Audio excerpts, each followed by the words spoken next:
कहानी अर्शी की चैनल में आप सभी व्यूअर्स का स्वागत है। हाय, मैं लुट गई, मैं बर्बाद हो गई। इस जालिम आदमी ने मेरी इज्जत रौंद डाली है। मैं कहीं मुंह दिखाने के काबिल नहीं रही। अब मैं कहाँ जाऊंगी? मेरा कोई सहारा भी नहीं है। इसने तो मुझे बर्बाद कर दिया है।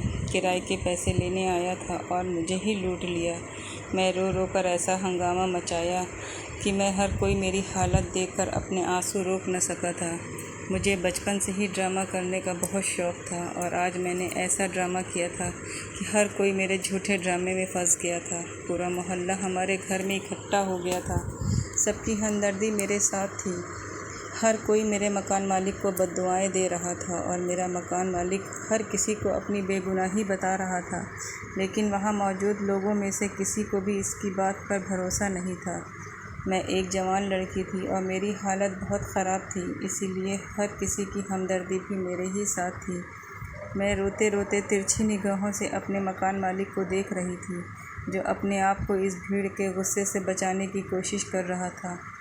कुछ देर पहले ही वह किराया मांगने मेरे घर आया था और मैंने ऐसा ड्रामा किया था कि उसके पास अपनी इज्जत बचाने के कोई रास्ता बाकी ही नहीं रहा था। मेरा मकान मालिक एक बहुत शरीफ आदमी था, बस थोड़ा सा गुस्से का तेज़ था, लेकिन उसने कभी मुझ पर कोई गलत नज़र नहीं डाली थी। आज वह किराया मांगने आया तो मेरे ऊपर बहुत ज़्यादा गुस्सा करने लगा, क्योंकि हमारे ऊपर पिछले कई महीनों का किराया चढ़ा हुआ था और हमने दिया भी था। आज भी हमारे पास उसे देने के लिए पैसे नहीं थे, इसलिए मैंने सोच समझकर किराए से बचने के लिए यह खेल खेला था और झूठ बोलकर उसे अपने घर के अंदर ले आई कि आज मैं उसे आधा किराया दे दूंगी। पहले तो वह मुझसे मना करने लगा, लेकिन मैंने उसे ज़बरदस्ती अंदर बुला लिया। मैंने उससे कहा कि गर्मी बहुत है, आप इतनी दूर से चढ़कर आ रहे हैं, अंदर आ जाइए, मैं आपको ठंडा शरबत पिला दूंगी। उसे पता नहीं था कि मेरी माँ मेरे घर में नहीं है और इस वक्त मैं अकेली घर पे हूँ।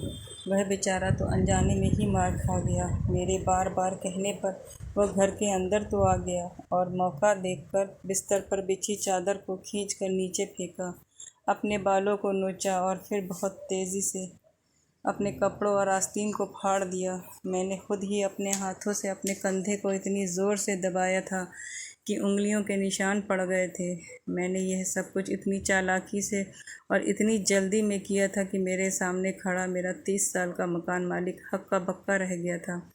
उसके तो दिमाग में भी ऐसी कोई बात नहीं होगी कि मैं इतना घटिया हरकत करूंगी। मैंने उसे पैसे देने के बजाय अपने घर और अपने आप को बिखेर दिया था, क्योंकि मुझे लगा था कि इस तरह हमारी इससे जान छूट जाएगी और वो डर की वजह से दोबारा हमारे घर पर किराया मांगने नहीं आएगा। मेरी इस हरकत से वह इतना ज़्यादा डर गया था और हैरानी से मुझसे पूछ रहा था कि यह तुम क्या कर रही हो। इससे पहले कि वह कुछ मेरी इस हरकत को और मेरी सोच को समझ पाता, मैंने ऐसा हंगामा मचाया था कि वह उसे कुछ समझने और भागने का मौका भी नहीं मिला। यह एक छोटा सा मोहल्ला था और यहाँ पर सब के सब एक दूसरे से मिले हुए थे। मेरी हल्की सी चीख पर ही आस पड़ोस वाले सब लोग घर के बाहर इकट्ठा हो गए। वह मकान मालिक बहुत गुस्से से मुझे घूर रहा था। उसके चेहरे का रंग उड़ा पड़ा हुआ था। उसने तो कभी सपने में भी नहीं सोचा होगा कि मैं कोई ऐसी वैसी हरकत करूँगी। और अब जब वह समझ चुका था कि मैंने उसके साथ क्या किया है, तो वह मुझे धमकाने लगा। क्या अगर मैंने शोर बंद नहीं किया तो वह मुझे इस घर से हमेशा के लिए धक्के मार कर निकाल देगा। लेकिन मैंने भी सोच लिया था कि मैं उसकी किसी बात से भी नहीं डरूँगी। मैंने उसकी धमकियों की परवाह किए बगैर ही घर का दरवाज़ा और खोला और चीखती चिल्लाती हुई बाहर निकल गई। मेरे बिखरे बाल, फटे हुए कपड़े और बाजू और गर्दन पर मौजूद उंगलियों के निशान देखकर सभी लोगों की आंखें फटी की फटी रह गईं। बाहर इकट्ठा हुए लोग मुझे इस हालत में देखकर आपस में कानों में बातें करने लगे थे। मैंने रो रो कर इस कदर हंगामा खड़ा किया था कि वहाँ मौजूद औरतें मुझे सहारा दे रही थीं, मेरे ऊपर तरस खा रही थीं, इस मकान मालिक को कोस रही थीं कि जिसके मुंह में जो बात आ रही थी वह कहता ही चला जा रहा था। हर कोई मकान मालिक को यह कहकर कोस रहा था कि देखने में तो कितना सीधा साधा और शरीफ नज़र आता है, लेकिन करतूत तो देखो। जवान लड़की को अकेले घर में देखा, अपनी औकात दिखा बैठा, माना कि यह लोग गरीब हैं, किराया नहीं दे सकते। लेकिन इसका मतलब यह नहीं कि कोई भी दरिंदा हमारी बच्चियों को इज़्ज़त लूट लेगा।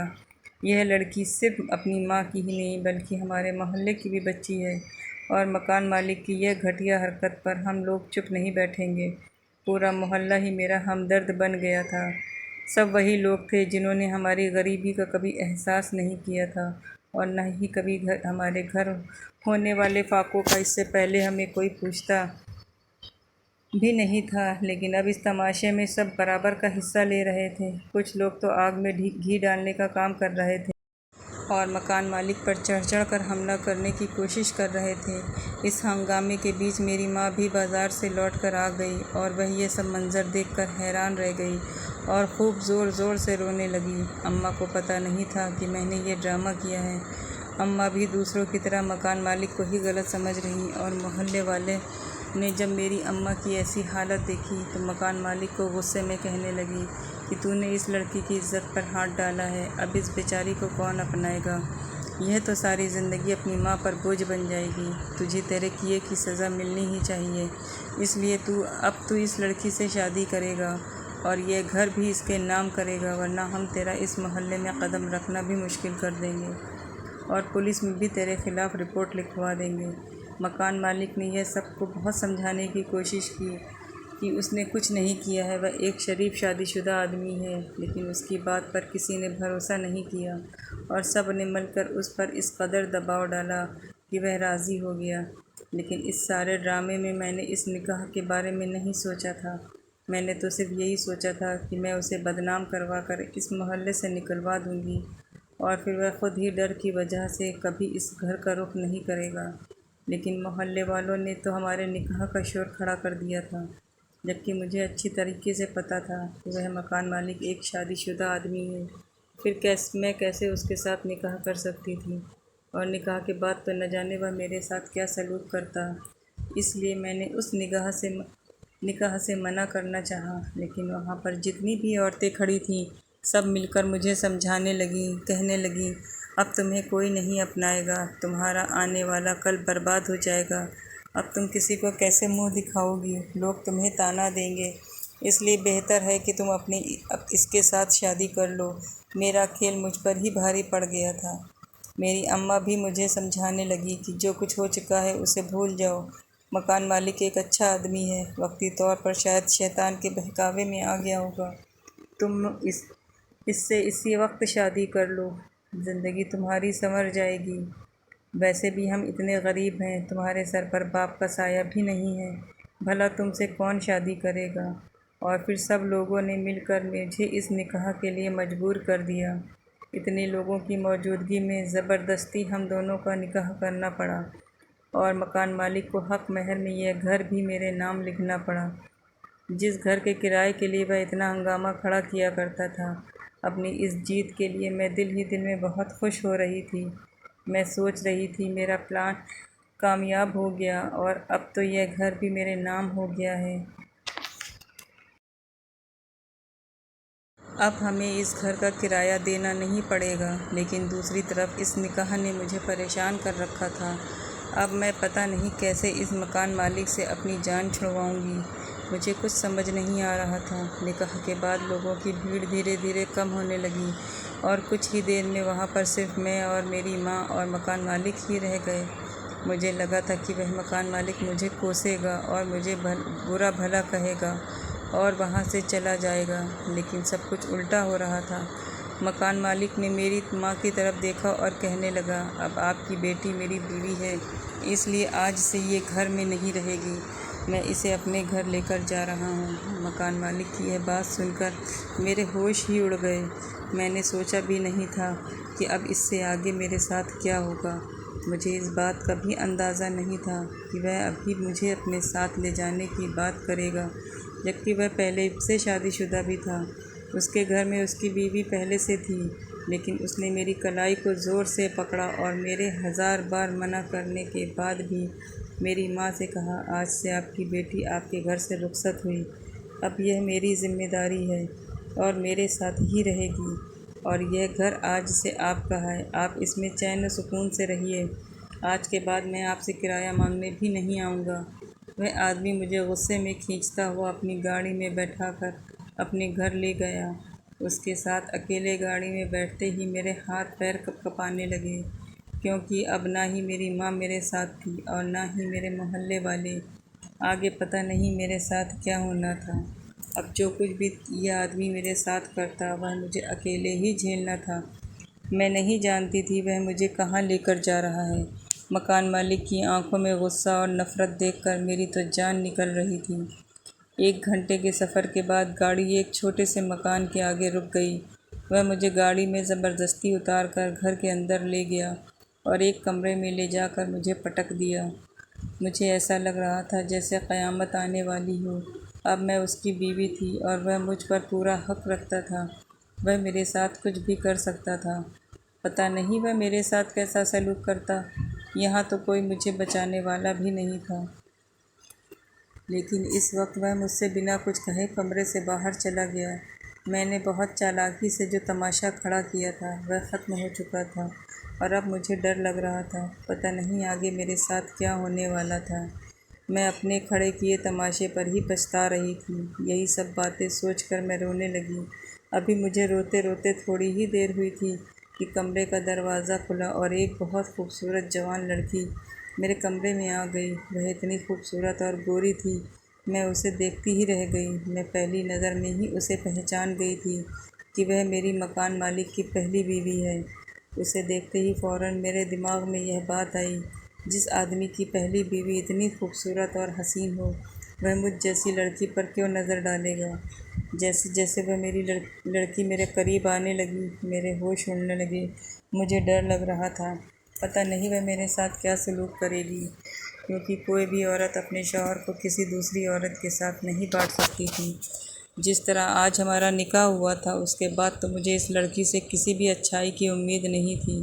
शायद उसके शौहर ने मेरी सच्चाई बता दी हो।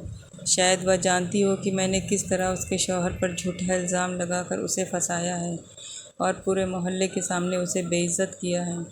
अब शायद यह मुझसे इस सब का बदला ज़रूर लेगी। अगर सच में उसे यह सब कुछ पता होता तो वह मेरे साथ क्या कर बैठेगी। वह मुझे बहुत घूर घूर कर देख रही थी। ऐसा लग रहा था जैसे वह मुझ में कुछ तलाश कर रही हो। कुछ देर वह खामोशी से मुझे देखती रही, फिर मुस्कुराकर मेरे चेहरे पर लटकी हुई बालों को बहुत प्यार से कानों के पीछे करती कहने लगी, तुम तो बहुत ही खूबसूरत हो, लेकिन तुम कैसी दुल्हन हो। तुम तो तैयार भी नहीं हुई हो। तुमने तो शादी वाला लहंगा भी नहीं पहना है। क्या तुम अपनी शादी की रात सजना संवरना नहीं चाहती। उसकी बात सुनकर मैंने घबरा कर उसके चेहरे की तरफ देखा। उसके बात करने में ना ही कोई चुभन थी और ना ही कोई ताना, बल्कि उसके चेहरे पर तो हल्की हल्की मुस्कुराहट थी। उसकी यही मुस्कुराहट मुझे बहुत ज़्यादा हैरान कर रही थी। उसकी नज़र मेरी खाली कलाइयों पर पड़ी तो उसने झट से अपने हाथों से अपने कंगन उतारे और मेरे हाथों में पहना दिए। मैं बहुत ज़्यादा हैरत से इस सारे मंज़र को देख रही थी कि उसकी सौतन थी और वह कैसे मेरे साथ ऐसे मोहब्बत से बातें कर रही थी, और वह भी इस तरह के निकाह पर। लेकिन वह तो बहुत ही मोहब्बत से बात कर रही थी। थोड़ी देर बाद मेरे पास बैठी रही, मुझसे बातें करती रही। उसकी बातों में मोहब्बत की चाशनी घुली हुई थी। उसने मुझसे कोई भी ऐसी बात नहीं की थी जिससे मुझे ऐसा लगे कि वह मुझसे नफ़रत करती है, और ना ही कोई दुश्मनी की बात की थी, बल्कि वह तो बराबर मुस्कुराती ही चली जा रही थी। उसकी मोहब्बत भरी बातों ने मुझे कुछ हौसला दिया था और मैंने डरते डरते उससे कहा कि मुझे अदनान से बहुत डर लग रहा है। पता नहीं वह मेरे साथ कैसा सलूक करेंगे। जाने अनजाने में मुझसे जो ख़ता हुई है, मैं जानती हूँ वह बहुत बड़ी गलती है, लेकिन गरीबी ने मुझे यह गलत कदम उठाने पर मजबूर किया था। मैं उस लड़की से अपने किरदार की सफाई पेश करने लगी। मेरी बात सुनकर वो कहने लगी, तुम फिक्र मत करो, अदनान बहुत अच्छे आदमी हैं, वह तुम्हें कुछ भी नहीं करेंगे। और फिर वह उठकर कमरे से बाहर चली गई और कुछ ही देर बाद लौट कर आई तो उसके हाथ में दूध का गिलास मौजूद था। उसने ज़बरदस्ती वह दूध का गिलास मेरे हाथों में पकड़ाया और मुझसे कहने लगी, यह दूध पी लो और तुम देखना अदनान तुम पर बिल्कुल भी गुस्सा नहीं करेंगे। वह दूध का गिलास मुझे थमाकर फिर कमरे से बाहर चली गई। मुझे भी भूख लग रही थी, क्योंकि इस सारे ड्रामे की वजह से मैं दोपहर का खाना खाना भी भूल गई थी, और उसके बाद निकाह का चक्कर और इस घर के आने तक रात हो गई थी। इसलिए मैंने भी वह दूध का गिलास पूरा ख़त्म कर दिया और कमरे में यहाँ वहाँ नज़र दौड़ाने लगी। कुछ ही देर गुजरी थी कि कमरे का दरवाज़ा दोबारा खुला और यह देखकर मेरे पैरों तले ज़मीन निकल गई कि मेरी सौतन दुल्हा बनी कमरे में अंदर आ रही थी और उसने कमरे के दरवाजे पर अंदर से कुंडी लगा दी थी। उसकी इस हरकत में मैं बहुत ज़्यादा घबरा गई थी। पता नहीं वह किसकी शादी की शेरवानी पहन कर आई थी, जो उसे साइज़ में बहुत बड़ी आ रही थी और सर पर भी उसका एक बड़ा सा पगड़ पहना हुआ था, जो शादी वाले दिन दुल्हा पहनते हैं। मुझे समझ नहीं आ रहा था कि अभी कुछ देर पहले मेरी सौतन बिल्कुल ठीक थी और मुझसे बातें कर रही थी। अचानक इसको क्या हो गया? वह क्यों दूल्हे के कपड़े पहनकर मेरे पास आई है और इसने दरवाजे में अंदर से कुंडी क्यों लगाई है? वह आहिस्ता आहिस्ता मेरे बिस्तर पर आकर बैठ गई और अपने हाथ में पकड़ी एक छोटी सी मखमली डिब्बी खोलकर मेरे सामने रख दी, जिसमें एक खूबसूरत सी सोने की चेन चमक रही थी। वह मोहब्बत से मुस्कुराती हुई कहने लगी, यह तुम्हारी मुँह दिखाई का तोहफ़ा है मेरी तरफ से। तुम मेरी दुल्हन हो और तुम बहुत ही अच्छी हो। उसकी यह बात सुनकर तो मेरी जान ही निकल गई थी। मैं उसकी दुल्हन कैसे हो सकती थी? वह तो खुद भी एक लड़की थी। पता नहीं क्यों वह ऐसी बहकी बहकी बातें कर रही थी। डर कर अपने बिस्तर से उठ खड़ी हुई। मैंने उससे गुस्से में कहा, लगता है तुम्हारा दिमाग ख़राब हो गया है। तुम कैसी बहकी बहकी बातें कर रही हो? मुझे खड़ा हुआ देखकर उसने मुझे हाथ से पकड़ा और ज़बरदस्ती दोबारा बिस्तर पर बैठाकर कहने लगी, मैंने कहा ना तुम मेरी दुल्हन हो। अब तुम यहाँ से कहीं नहीं जाओगी। मैं तुम्हारा बहुत ध्यान रखूँगी, तुमसे बहुत प्यार करूँगी, लेकिन तुम मुझे छोड़कर कहीं भी मत जाना। मैं हक्का बक्का होकर उसकी बातें सुन रही थी। मेरा बस नहीं चल रहा था कि मैं किसी भी तरह इस कमरे से निकलकर बाहर भाग जाऊं, लेकिन वह लड़की तो दुबली पतली होने के बावजूद भी मुझे अपना ज़ोर दिखा रही थी। जब उसने मेरे चेहरे को छूने की कोशिश की तो मेरे मुंह से एक ज़ोरदार चीख निकली और मैंने उसे धक्का देकर बाहर भगाने की कोशिश की। जैसे तैसे मैं उससे छुटकर दरवाजे के पास पहुंची और कुंडी खोली तो दरवाज़ा खोलते ही मुझे मकान मालिक अदनान की शक्ल नज़र आई। उसे देखते ही मैं बिना कुछ सोचे समझे उसके गले लगकर रोने लगी। सच तो यह था कि मैं अपनी सौतन की इस हरकत पर बहुत ज़्यादा डर गई थी। पहले तो अदनान मुझे नफ़रत से देखने लगे, फिर जब उसकी नज़र कमरे में बिस्तर पर बैठी अपनी बीवी पर पड़ी तो वह कमरे में चले गए और अपनी बीवी से पूछने लगे, ज़ारा तुम यह क्या कर रही हो? अदनान को देखकर ज़ारा कहने लगी कि मैं तो दुल्हा बनी थी, यह गुड़िया मेरी दुल्हन है, हम दोनों की शादी हुई है। मैंने इसको मुंह दिखाई का तोहफ़ा भी दिया है, पूछे इससे, लेकिन यह अच्छी दुल्हन नहीं है। इसने बहुत शोर मचाया है। अदनान मैं एक गहरी नज़र मुझ पर डाली और ज़ारा को अपने गले से लगा लिया और कहने लगा, चलो ज़ारा हम अपने कमरे में चलते हैं। मैं फटी फटी आंखों से इन दोनों मियाँ बीवी को देख रही थी। अदनान ने भी इससे ज़्यादा सवाल जवाब नहीं किए थे और न ही इस घटिया हरकत पर उसे डांटा था। वह ज़ारा को अपने साथ अपने कमरे में लेकर चले गए और कमरे में अकेली बैठी रह गई। काफ़ी देर बाद अदनान वापस मेरे कमरे में मेरे पास आए और मेरे सामने बैठ गए। फिर उन्होंने मुझे एक ऐसा सच बताया जिसे सुनकर मेरी रूह काँप उठी। अदनान कहने लगे, मेरी और ज़ारा की शादी आज से 5 साल पहले हुई थी। हम दोनों ने पसंद की शादी की थी। ज़ारा मेरी फूफी की बेटी थी। इस शादी से हम दोनों बहुत ज़्यादा खुश थे, लेकिन शायद किस्मत को हमारी खुशी मंजूर नहीं थी। शादी के 4 महीने बाद ही ज़ारा प्रेग्नेंट हो गई थी। हम बहुत ज़्यादा खुश थे। हम बाबा बनने वाले थे, लेकिन कुछ महीने बाद ही अचानक से हमारा बच्चा ख़त्म हो गया और ज़ारा से यह दुख बर्दाश्त नहीं हुआ। मैंने बहुत ही मुश्किल से उसे संभाला और समझाया कि औलाद तो खुदा की देन होती है, अगर चली गई तो क्या हुआ, ऊपर वाला हमें दोबारा औलाद की खुशी नसीब करेगा। मेरे समझाने से धीरे धीरे ज़ारा वापस ज़िंदगी की तरफ आ गई। इस बात को 7 ही महीने हुए थे, ज़ारा दोबारा से प्रेग्नेंट हो गई। इस बार हम दोनों ने बहुत ज़्यादा एहतियात की। मैंने ज़ारा को अपने सर आंखों पर बिठा कर रखा था, लेकिन किस्मत को शायद हमारे माँ बाप बनना मंजूर नहीं था। इस बार भी कुछ ही महीनों में हमारा बच्चा फिर से ख़त्म हो गया। दूसरी बार भी ऐसा ही होने पर ज़ारा पूरी तरह टूट गई। मैं बहुत मुश्किल से उसे संभालता रहा। उसने जीना ही छोड़ दिया था। बहुत महीनों बाद जब वह दोबारा से ठीक हुई तो खुदा ने हमारी झोली में खुशियाँ फिर से भर दी। इस बार जब ज़ारा प्रेग्नेंट हुई तो वह सारा सारा दिन खोई हुई बैठी रहती और अपनी जगह से हिलती जुलती भी नहीं थी। डर लगता था कि कहीं हमारे बच्चे को कुछ ना हो जाए, लेकिन कहते हैं ना कि किस्मत के आगे किसकी चलती है। हमारे साथ भी ऐसा ही हुआ। इस बार ज़ारा ने एक सेहतमंद बच्चे को जन्म तो दे दिया, लेकिन वह बच्चा 2 हफ्ते से ज़्यादा हमारे घर में नहीं रह सका और उसका इंतकाल हो गया। उसकी मौत ने ज़ारा को इस कदर तोड़ कर रख दिया कि उसकी दिमागी हालत ख़राब हो गई और वह पूरी तरह पागल हो गई। कभी वह छोटे बच्चों की तरह खेलना कूदना शुरू कर देती, तो कभी दुल्हन बनकर बैठ जाती, कभी खुद को दूल्हे की तरह तैयार कर दुल्हा बन जाती, तो कभी पागलों की तरह चीखने चिल्लाने लगती। पहले मेरे पास पैसों की कोई कमी नहीं थी। मेरे पास अपनी बहुत ज़्यादा ज़मीन जायदाद थी, लेकिन आहिस्ता आहिस्ता ज़ारा के इलाज के पीछे सब कुछ ख़त्म होता चला गया और मेरे पास कुछ भी नहीं बचा।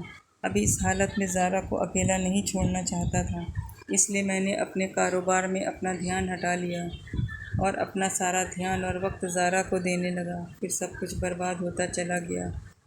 अब बात यहाँ तक की आ गई कि मेरा सब कुछ बिक गया। एक वही घर बचा था जिसमें तुम और तुम्हारी माँ किराए पर रहते थे। मजबूरन मुझे किराए के लिए तुम लोगों के पास मजबूर करना पड़ता था, क्योंकि साइकेट्रिस्ट ने कहा ज़ारा के इलाज पर बहुत ज़्यादा पैसा खर्च हो रहा था और मेरे पास इतने पैसे नहीं थे। इसलिए न चाहते हुए भी मैं बार बार तुम लोगों के दरवाज़े पर किराया मांगने आता। मेरी हालत ने मुझे ज़्यादा चिड़चिड़ा बना दिया था। मैं बिना सोचे समझे तुम लोगों का चीखना चिल्लाना शुरू करता और गुस्सा करता। मैं जानता था कि यह सब कुछ गलत है, लेकिन मैं बहुत ज़्यादा जहनी दवाई का शिकार था और मेरा फ्रस्ट्रेशन तुम लोगों पर निकल रही थी। अपनी जान से प्यारी बीवी को इस तरह पागल होना, एक के बाद एक 3 बच्चों को खो देना मेरे लिए भी एक बहुत बड़ी सदमा था। फ़र्क सिर्फ इतना था कि ज़ारा अपने आप को नहीं संभाल सकी और वह दिमागी बीमार हो गई, लेकिन मैंने ख़ुद को संभाल लिया। मैं रात दिन ज़ारा के इलाज के लिए परेशान रहता। अब मेरा कारोबार भी बिल्कुल ख़त्म हो गया था। सब कुछ बिखर गया था। मुझे समझ नहीं आता था कि मैं क्या करूं। आज ज़ारा का डॉक्टर के पास अपॉइंटमेंट है और मेरे पास पैसे नहीं थे, इसीलिए मैं आज तुम्हारे घर आया था। सोचा कि तुमसे किराए के पैसे लेकर ज़ारा को डॉक्टर के पास ले जाऊंगा, लेकिन जो कुछ तुमने किया उसके बाद तो मैं खुद से नज़र मिलाने के काबिल भी नहीं रहा। मैं तुम्हें यहाँ छोड़कर अपने एक दोस्त के पास गया था। मैंने उससे कुछ पैसे उधार लिए ताकि कल मैं ज़ारा को डॉक्टर के पास ले जा सकूं। मैं अपनी बीवी से बहुत मोहब्बत करता हूं और मैं इसे इस हाल में नहीं देख सकता। यह कहकर मेरे मकान मालिक ने अपनी आंखों से आंसू साफ़ किए और कहने लगी, तुमने मेरे साथ अच्छा नहीं किया। मैं तो पहले ही अपनी परेशानियों में घिरा हुआ था और तुमने मुझे और ज़्यादा परेशान कर दिया और मेरी ज़िंदगी को जहन्नम बना दिया। मैं जो गुस्से में अपने मकान मालिक को शैतान कहा करती थी, मुझे अब अपने आप पर अफसोस होने लगा। मेरे बिना सोचे समझे एक शरीफ आदमी के साथ क्या कर दिया था। उसके गुस्से के पीछे जो परेशानी छुपी हुई थी, वह जानकर मेरे रोंगटे खड़े हो गए थे। वह बेचारा तो अपनी ही मजबूरियों से लड़ रहा था और मैं उससे ज़्यादा गुस्सा वाला और जालिम समझती रही। आज मुझे इस बात का एहसास हो रहा था कि हर आदमी अपने अंदर अपने दुख छुपाए होता और हम इंसानों को उसके रवैये से जज करते हैं, जबकि सच तो यह है कि हम उसके अंदर झांकना चाहिए। अदनान का सच जानकर मैं उनके पैरों में बैठ गई और अपने गुनाह की माफ़ी मांगने लगी। अदनान ने एक नज़र मुझे देखा और मुझे माफ़ कर दिया। उन्हें भी इस बात का एहसास था कि मैं और मेरी माँ किन हालातों से गुज़र रहे हैं। मैंने अदनान से वादा किया कि आज के बाद मैं ज़ारा का ख्याल रखूँगी। उसे डॉक्टर के पास ले जाना होगा तो मैं ख़ुद लेकर जाऊँगी। आज के बाद ज़ारा के सारे काम मेरी ज़िम्मेदारी हैं। आप अपने काम पर और अपने कारोबार पर ध्यान दे सकते हैं। शायद इस तरह हमारी ज़िंदगी अच्छी हो जाएगी और मेरी गलती को माफ़ कर दें। मेरी बात सुनकर अदनान की आंखों में चमक आ गई। उन्हें भी ज़िंदगी को आसान करने का एक रास्ता दिखाई देने लगा। अगले ही दिन से मैंने ज़ारा की सारी जिम्मेदारियां उठानी शुरू कर दी। कभी वह मेरे साथ दुल्हन बन जाती तो कभी दूल्हा, कभी मेरा हाथ पकड़कर बच्चों की तरह गोल गोल घूमने लगती, तो कभी बिला वजह बैठे बैठे ही नाचने लगती। मैं भी पाबंदी से उसे वक्त पर दवाई देती रही और वक्त के साथ साथ वह भी पहले से बेहतर होती जा रही थी। और इस बात से अदनान भी बहुत खुश थे। ज़िंदगी धीरे धीरे रास्ते पर आ रही है। अदनान ने मेरे साथ कोई भी जुल्म या ज़्यादती नहीं की थी, बल्कि अपनी खुशी से मुझे मेरा हक़ दे दिया था। अब ज़ारा की हालत भी बहुत बेहतर हो चुकी थी, जो अदनान ने अपने कारोबार पर ध्यान देना शुरू कर दिया था। इसलिए उनका कारोबार भी अब पहले की तरह हरा भरा हो गया था। अब हमारी ज़िंदगी में खुशियाँ ही खुशियाँ थीं। हम तीनों ही बहुत ज़्यादा खुश थे। मैंने थोड़े अरसे में यह बात अच्छी तरह सीख ली कि इंसान को कभी भी उसके ज़ाहिर से नहीं बल्कि उसके अंदर से परखना चाहिए। जब तक मैं अदनान के सच से बेखबर थी, मेरी नज़र में वह बहुत गुस्से वाला और बहुत बुरा आदमी था। लेकिन जब मुझे उसकी सच्चाई और उसका दुख पता चला तो मैं कांप उठी। मैं तो अपने आप में रहे दुखों का दरिया समाये बैठा था। आप लोगों भी ज़ारा के लिए दुआ कीजिए कि वह जल्दी से ठीक हो जाए और फिर से औलाद की नेमत से उसकी झोली भर जाए। एक औरत के लिए अपनी औलाद को 3 बार खो देना बहुत बड़ा सदमा होता है, और फिर ज़ारा तो इस सदमे को अपनी जान पर खेल रही है। क्या पता किसकी दुआ को एक नई ज़िंदगी की खुशी मिल जाए। दोस्तों, उम्मीद करती हूँ आपको हमारी कहानी पसंद आई होगी। कहानी पसंद आई तो वीडियो को लाइक करें, चैनल पर नए हैं तो चैनल को सब्सक्राइब करें, और हाँ, नोटिफिकेशन बेल को ज़रूर दबाएं ताकि मेरी अगली अपडेट आपको सबसे पहले मिले। धन्यवाद।